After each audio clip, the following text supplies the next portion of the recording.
मैं हिस्ट्री में नहीं जाऊंगा कि 1988 में किसने ये नाम तब्दील करने का सबसे पहले ये प्रस्ताव रखा, ये किसके दिमाग की उपज थी, ये हर औरंगाबादी जानता है।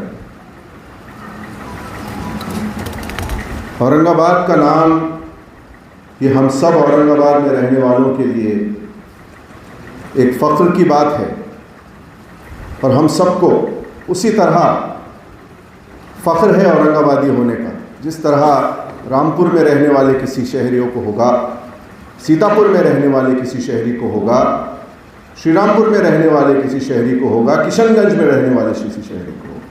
लेकिन बड़े दुख की बात है कि टारगेट एक ही मज़हब के नामों को किया जा रहा है। हमारे लिए ये लड़ाई औरंगाबाद में रहने वाले हर हिंदू, मुस्लिम, दलित, सिख, ईसाई, पारसी, जैन, हर एक की इस शहरी की लड़ाई। लेकिन बड़ी अफसोस की बात है कि जो सत्ता में बैठे थे उन्होंने इस शहर के नाम को एक मज़हब से जोड़ के देखा। मैं भी एक सियासी पार्टी का कार्यकर्ता रहा, अपने खिदमात मैंने उस पार्टी में अंजाम दिए, अपनी जवानी मैंने उस पार्टी में लगा दी, जान से, माल से, हर चीज़ से मैंने उस पार्टी में अपना योगदान दिया। लेकिन जब बात आई नाम शहर तब्दील करने की तो मुझे अंधेरे में रखा गया। दूसरे कुछ सियासी नेताओं को बुलाकर, जिसमें सारी पार्टियां शामिल थी, बड़ी माजरत से कहूँगा, इसमें कोई भी बेकसूर नहीं है। कोई अगर यह कहता है कि हमारे नेता इसमें इन्वॉल्व नहीं थे, तो मुझे जो बंद कमरे में कहा गया था पार्टी से, आज मैं इस खुले मंच से कहता हूँ, मुझे बुला के यही कहा गया कि सारी पार्टियों की इसमें पॉलिसी बन गई है, तुमने विरोध नहीं करना चाहिए, तुमको जो चाहिए वो सियासी हम देंगे, तुमको एमएलसी देंगे, तुमको टिकट देंगे, तुमको मिनिस्ट्री देंगे, तुम बस इस पर पर्दा डालो। मेरे ज़मीर ने और मेरे गैरत ने मुझे ये बिल्कुल करने में गवारा नहीं हुआ।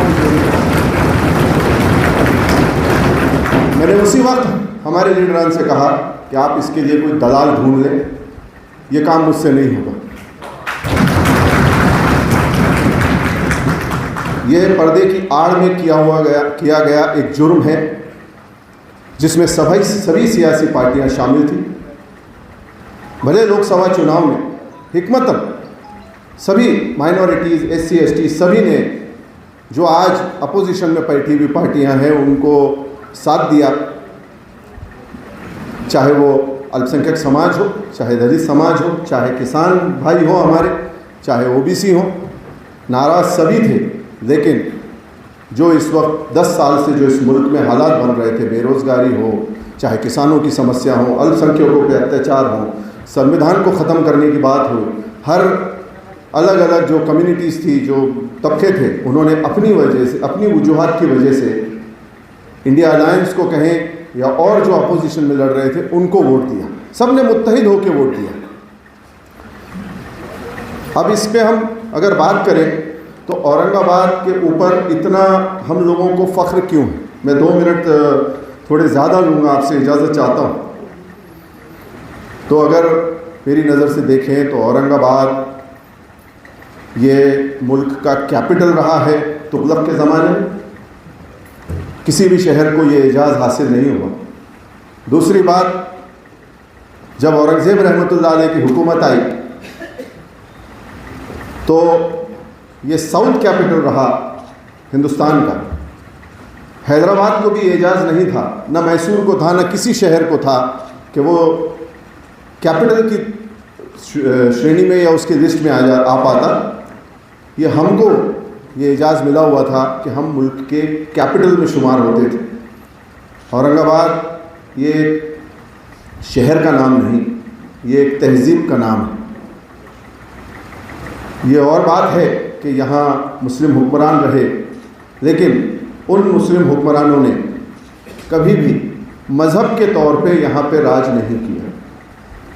अगर हम देखें तो औरंगज़ेब रहमतुल्लाह अलैह के ज़माने में यहाँ पे जितने भी मिनिस्टर्स हुए वो या तो राजपूत बिरादरी से आते थे या हिंदू बिरादरी से आते थे, जिनके नाम पे आज भी यहाँ पे सारे महल हैं।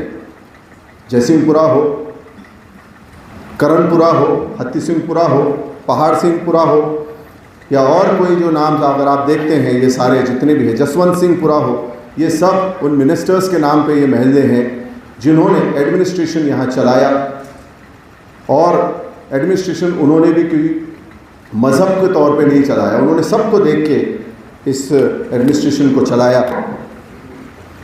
इस लड़ाई में एडवोकेट एस.एस. काजी साहब मेरे साथ शुरू से खड़े रहे हैं। उनका जिक्र करना इसलिए ज़रूरी है कि उन्होंने मुझे पहले ही दिन कहा कि इशाम भाई, मैं इसमें अपनी कोई फ़ीस आपसे नहीं लूँगा, जो भी अखराजात होंगे वो आपको इसमें बेयर करने होंगे। लगभग 100 के ऊपर 2 सालों में हमारे बम्बई चक्कर हुए। उसके बाद हमने इसमें एक सीनियर काउंसिल भी लगाया। हमने दिल्ली में भी एक कोशिश की थी स्टे देने की, लेकिन अनफॉर्चुनेटली हमको स्टे नहीं मिला। इस लड़ाई में मेरे एक साथी हैं संजय वाघमारे जी, जो इस वक्त स्टेज पे मौजूद हैं। मैंने उनसे कहा था औरंगाबाद, मैं नहीं चाहता कि मुझे ये देखने का दिन नसीब हो डॉक्टर बाबा साहेब अम्बेडकर मराठवाड़ा यूनिवर्सिटी संभाजी नगर। इसीलिए मैं आपके साथ खड़ा हूँ। उनको कई बार तोड़ने की कोशिश की, लेकिन वाघमारे साहब रहे, उनका जिक्र करना यहाँ बहुत ज़रूरी था कि ऐसे एक हमारे साथ एक साथी भी खड़ा है। दूसरी बात अगर हम कहें तो यहाँ पे अभी हाई कोर्ट में हमने ये लड़ाई लड़ी है। बात आई अखराजात की, तो हाई कोर्ट की जो लड़ाई लड़ी गई थी उसमें जो भी अखराजात हुए, मैंने अपने ज़ात से तौर पे, मैंने कोई तालियां नहीं चाहता इसके लिए, बराए मेहरबानी। और ये लड़ाई के लिए कुछ काफ़ी चीज़ें हमको कुर्बान भी करनी पड़ी। जो भी किया ये सब एक शहरी के तौर पे किया, इसमें कोई हमारी ऐसी कोई मफाद नहीं थी। अब बात है कि हाई कोर्ट जाने की, तो हम सुप्रीम कोर्ट जाने की, तो इसकी हमारी तैयारी मुकम्मल हो चुकी है। सुप्रीम कोर्ट में बहुत जल्द इंशाल्लाह हमारी तरफ से पिटीशन दाखिल हो जाएगा। उसमें भी जो भी अखराजात होंगे मैं कोशिश इंशाल्लाह पूरी करूंगा कि अपनी तरफ से करूंगा। लेकिन एक बात वाज़ेह करूं कि कांग्रेस से, शिवसेना से या राष्ट्रवादी कांग्रेस से हमको 1 रुपया नहीं चाहिए।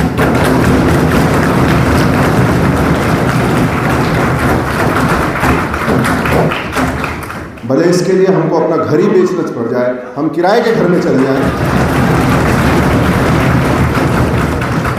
लेकिन इन पार्टियों को बेनकाब करने की ज़रूरत है। कई जो कारकुन है या इनके जो नेता है वो आते हैं, कहते हैं कि यार हमने तो अपने मुझसे अक्सर कहते हैं कि हमने तो कह दिया अपने आकाओं से कि हम औरंगाबाद ही कहेंगे। तो मैं उनसे कहता हूँ, आप औरंगाबाद क्या, अपने बेटों का नाम रख दीजिए, जो भी इन्होंने सरकार ने नाम रखा है, हमको इससे कोई फ़र्क नहीं पड़ता। अपने घर पे आप बड़ी तरीके से संभाजी नगर, शिवाजी नगर, शाहू नगर, जो लिखना है लिख दीजिए। हमारा किसी से कोई बैर नहीं है, हमारा कोई मजहबी मसला नहीं है, ये हमारी एक इलाक़ाई पहचान है। लेकिन आपकी पार्टियों की वजह से जो हमको आज दस्तावेज़ पे हमारी शिनाख्त के अलावा जो एक नया नाम लिखना पड़ रहा है, इससे जो हमको कोफ्त हो रही है, हम एक तरीके से लॉस्ट फील कर रहे हैं, खोया हुआ महसूस कर रहे हैं। हमारे बुज़ुर्गों की ये तहज़ीब रही है, ये पहचान रही है, इसका ज़िम्मेदार कौन है? इसलिए आप भले आप कुछ भी लिखें, इससे हमको कोई मतलब नहीं। आप ये जाहिर करें कि इन पार्टियों के पास जाके आप ये कहें कि आप जो है या तो अपना एजेंडा बदलें या फिर खुल के सामने आइए ना, कहिए कि भाई हमने संभाजी नगर कर दिया, अब आप अपनी लड़ाई लड़ते रहें। इंशाअल्लाह हम ये लड़ाई लड़ेंगे। मैं इस बात की यहाँ गवाही देता हूँ। मुझे आप लोगों ने यहाँ बुलाया, इतना इज़्ज़त और इकराम बख्शा, उसके लिए बहुत बहुत शुक्रिया। जो साहब भाई बैठे हैं सामने, ये मुझे बहुत मदद करते हैं, हमेशा सपोर्ट करते हैं। इनकी मदद से बात पहुँच सकती है, पहुँच जाती है। खान सलीम खान साहब ने मुझे बहुत मदद किया, उनका भी मैं यहाँ पे शुक्रिया अदा करता हूँ। और यही गवाही देते हुए कि ये लड़ाई हम लड़ेंगे इंशाअल्लाह, सुप्रीम कोर्ट में हो और चाहे कहीं भी जाना पड़े। और इसके बाद भी चाहे अगर खुदा न खास्ता कोई बदमाशी भी हमारे साथ होती है जो हम देखते हैं, तो ये एक तहरीक है, हम इस नाम की तहरीक को छोड़ेंगे नहीं। 34 साल में शिवसेना ने और बाद में उन्होंने कांग्रेस और एनसीपी को भी इसमें साथ ले लिया। इस नाम को बदल दिया तो हमारा 400 साल पुराना नाम है। हिशाम उस्मानी की या यहाँ बैठे हुए लोगों की ज़िंदगी जो भी हो, हमारी नस्लें इस नाम के लिए लड़ेंगे और ये नाम इंशाअल्लाह हम वापस लाएंगे। और इसमें कोई भी मज़हबी इख्तिलाफ नहीं होगा। जो हमारे साथ रहने वाले हमारे हिंदू, दलित, सिख, ईसाई सारे अलग अलग गैर मुस्लिम भाई हैं, उनके साथ भाईचारा निभाते हुए ये नाम लड़ेंगे। और ये जो एक प्रोपेगेंडा फैलाया जा रहा है, उस प्रोपेगेंडे को भी हम शिकस्त देंगे। यही बात कहते हुए अपनी बात ख़त्म करता हूँ। शुक्रिया। अल्लाह हाफ़िज़।